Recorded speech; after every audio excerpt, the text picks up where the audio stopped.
Remember the video I did on the potential leaked CVO pictures? Well, guess what? I was right. And Harley just announced them. I guess all of us knowing what the pictures were, they couldn't wait. So check out the video on the new CVOs.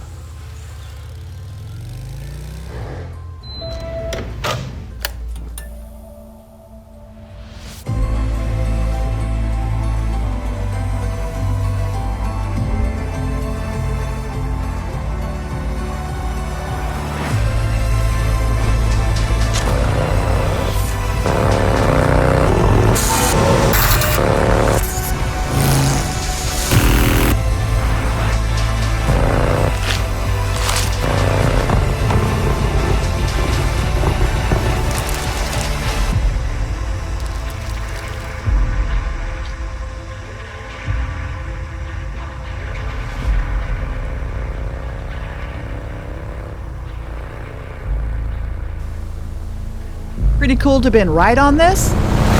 Appreciate you checking out the channel. And don't forget to be a member of the nation. It's free. All you need to do is give us a thumbs up and hit that subscribe button. Ride safe and catch you on the highways.